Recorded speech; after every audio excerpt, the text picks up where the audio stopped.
Good afternoon, Manchester, and may the 4th be with you. I'm Kyle Smith. And I'm Delaney Faulkner. You know, I can't believe it's already May. That's so crazy. I know, the end of the year is coming up really fast. It feels like just yesterday we walked through those doors. I'm ready to clock out. You can't clock out just yet. We still have a month and a half to go, and they're pretty busy. Yeah, I guess you're right. Some of the best events at MHS happen in May, and the Pulse is here to cover it all. First, we'll take a look at the incredible impact that one annual event has on the community. And later, we'll take a look back at an unforgettable show that put 21 MHS seniors head-to-head. But first, Colin Zorger takes to the halls to explore an ongoing controversy regarding the school's mascot. All this and much more coming up on this week's edition of The Pulse.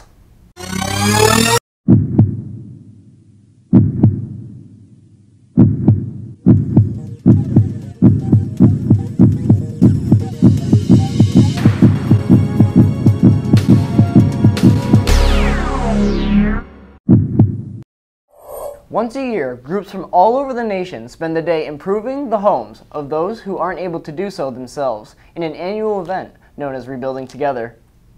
This year's National Rebuilding Together was last Saturday, and thousands of volunteers in Manchester participated in this growing event.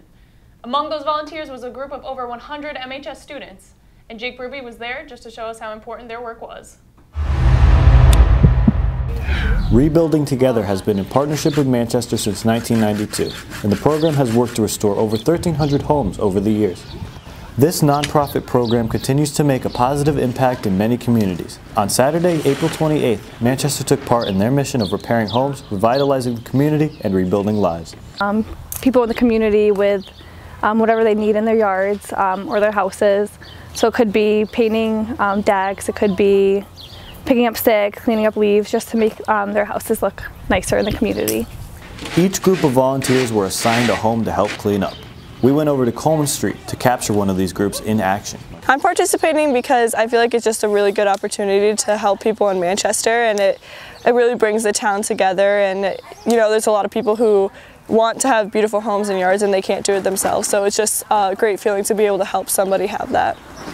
If you want to help clean up your town, you can visit rebuildingtogether1.townofmanchester.org or contact Executive Director Molly Devaney for more info.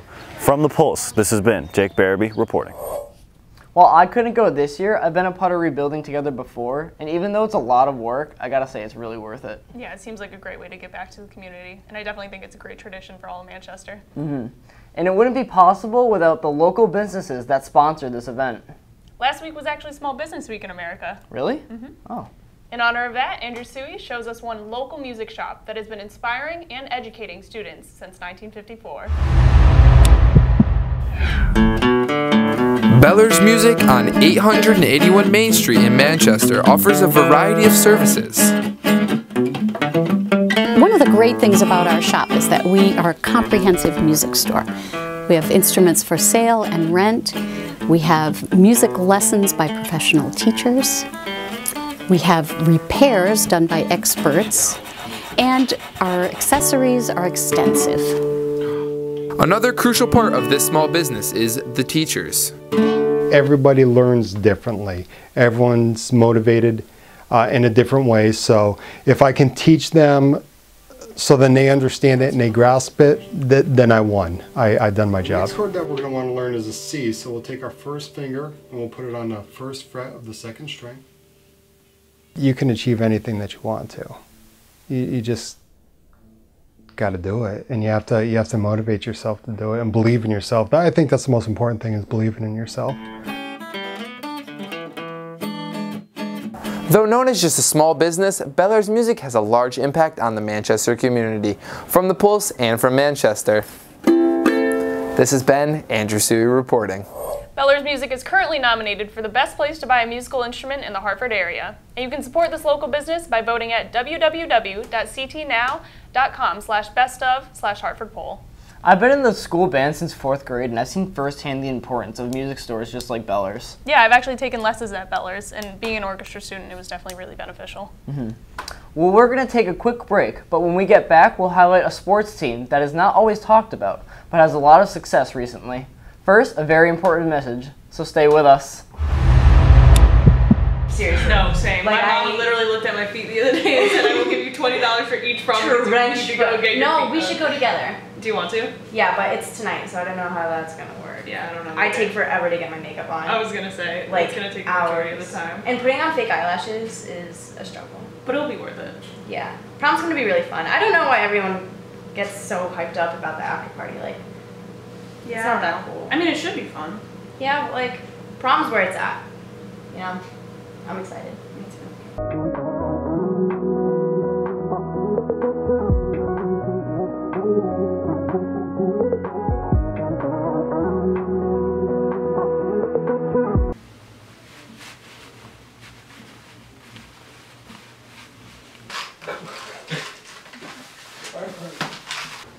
Mom, you didn't iron my shirt. Oh my god, come on.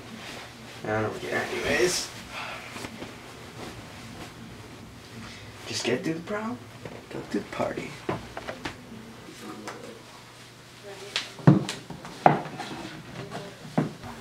Oh, I'm so excited for tonight. The party's gonna be insane. Oh, it's so disgusting.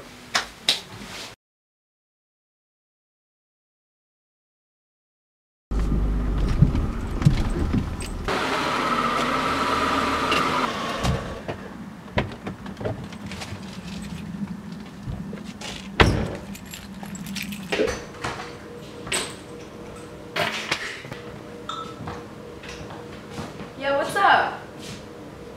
That was so much fun. Yeah, no, I'm home safe. Uh-huh. Yeah, I'll talk to you later. Oh yeah, I'm about to slump. Okay, I'll see you. Bye.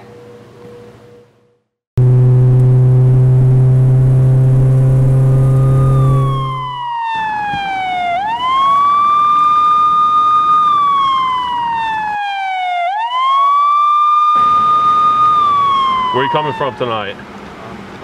You came from a party? You been drinking, sir? A little bit. How much you think you had?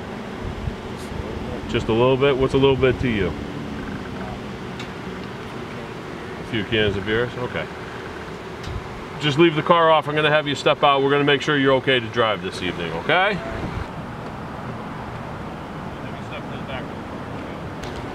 Right back here. Just follow the pen with your eyes, okay?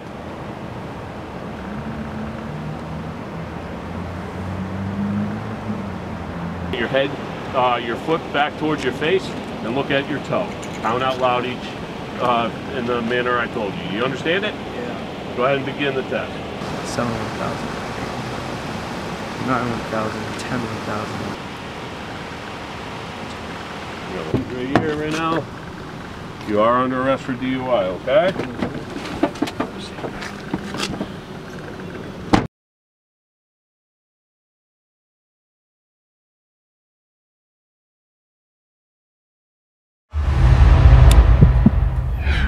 One of the less looked upon sports teams here at MHS is boys tennis. They've had a lot of success recently thanks to a strong lineup that for the first time in 2 years includes seniors. Matthew Barnwell gives us an inside look into the impact that these upperclassmen have had on their team. In all high school sports, there is one common aspect that almost every successful team shares: strong leadership from the senior athletes. Last year, the MHS boys tennis team did not have this luxury, as there was not a single senior on the team. This lack of leadership was reflected in their record, as they struggled to fill up the win column without a true captain. It was really tough. I think we were at a disadvantage team-wise, playing other teams with seniors.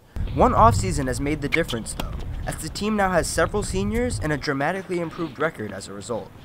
With a 5-1 start to the year, boys tennis has quickly developed into one of MHS's strongest spring sports teams, and Coach David Maloney feels that much of this success is attributed to their newfound senior leaders. So far this year, we've had great senior leadership from our two captains, Billy and Alex, but they've also provided a lot of leadership down at the doubles matches, which has helped us win matches this year.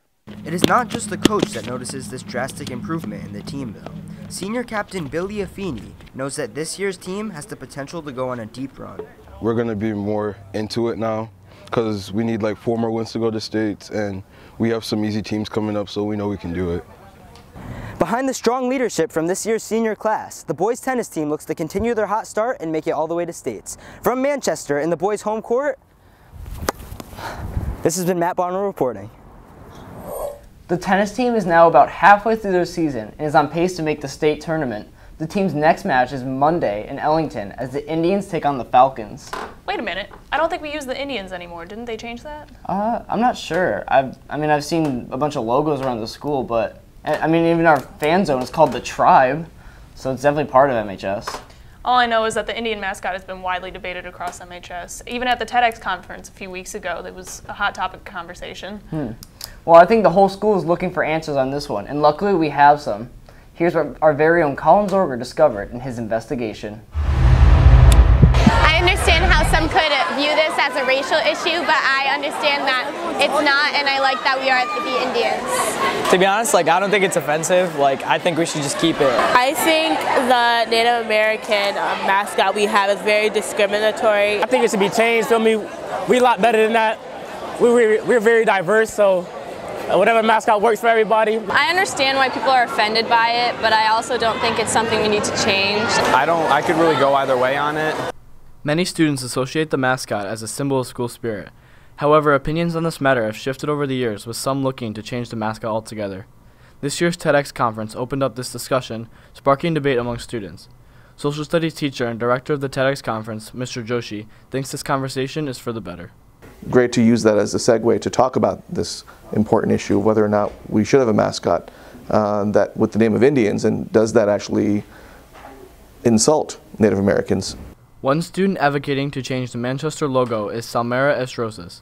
She, along with a group of MHS students, hope that more conversations discussing the racial connotations associated with the Indian lead to change. For us, we don't really know anything about it, and we don't actually have Indians, or they're not Native Americans in this area, so it felt like it was completely irrelevant that we even have this mascot.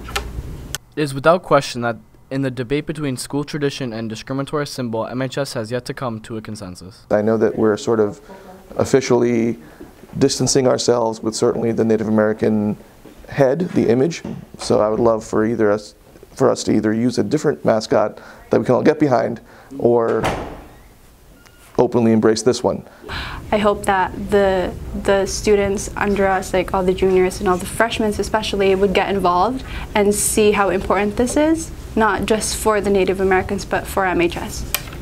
Despite recent attempts to remove the Indian mascot from our school, as you can see, it still remains a large part of what MHS is. From the Pulse, this has been Colin Zorger reporting. While MHS has made an effort to get rid of the Indian logo, the future of our mascot is still unknown. And I don't know about you, but I've always been proud to be a Manchester Indian. I don't know. Some students at the TEDx conference had some pretty good reasons to take it away. Well, regardless of our mascot, MHS certainly has school spirit, and that was on full display last Thursday. In this year's Mr. MHS pageant, over 20 MHS seniors went head-to-head in one of the most entertaining nights of the year. Sarah Turley introduces us to this year's Mr. MHS. Your winner is... From fabulous formal wear, to stunning swimwear, to touching talents, and the dust left in my own wake is incoherent.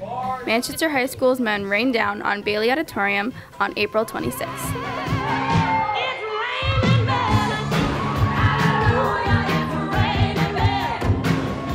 A grill is a grill, no matter where you... Always an entertaining night, this year's Mr. MHS competition, hosted by Andrew Suey and Zach Nader. A stage is not a stage without Zach and Nader, and this home is not a home. It's okay, you can stop. I had to use the bathroom. Did not disappoint.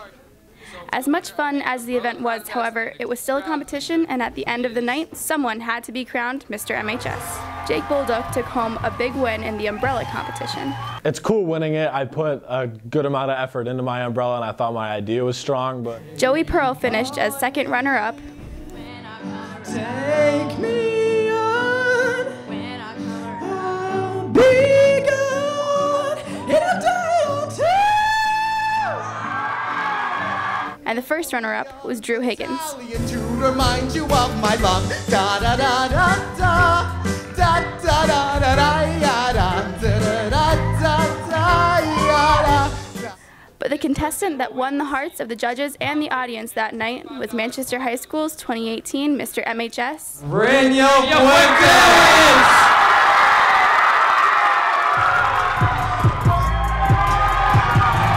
If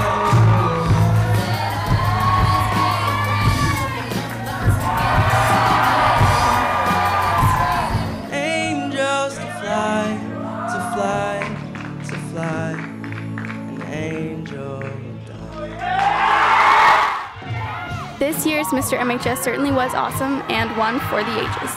Mr. MHS is not only about the fierce competition, but also about enjoying the last few moments of senior year. From Manchester, this has been Sarah Turley reporting. Congratulations to Rainiel for taking the crown, and to all of this year's participants. I had a lot of fun being a part of it, but I kind of think that I should have taken that dub.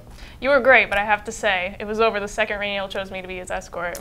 No. Not with those dancers. I can guarantee you that's not the reason he won. You're just salty that they called his name and not yours. Well, whatever. That's all we have for you this week, Manchester. Be sure to tune in next week when we take a look at the video game that is taking over the nation and highlight one of MHS faculty members that has worked here for over 30 years. If you have any ideas for stories you might have missed, email Mr. Larson at b11elars@mpspride.org. To learn more about the Pulse or to check out some of our other projects, visit our website at mhstelevision.com. And don't forget to follow us on Twitter and like us on Facebook at MHS Red Prod. I'm Delaney Faulkner. And I'm Kyle Smith. This has been The Pulse.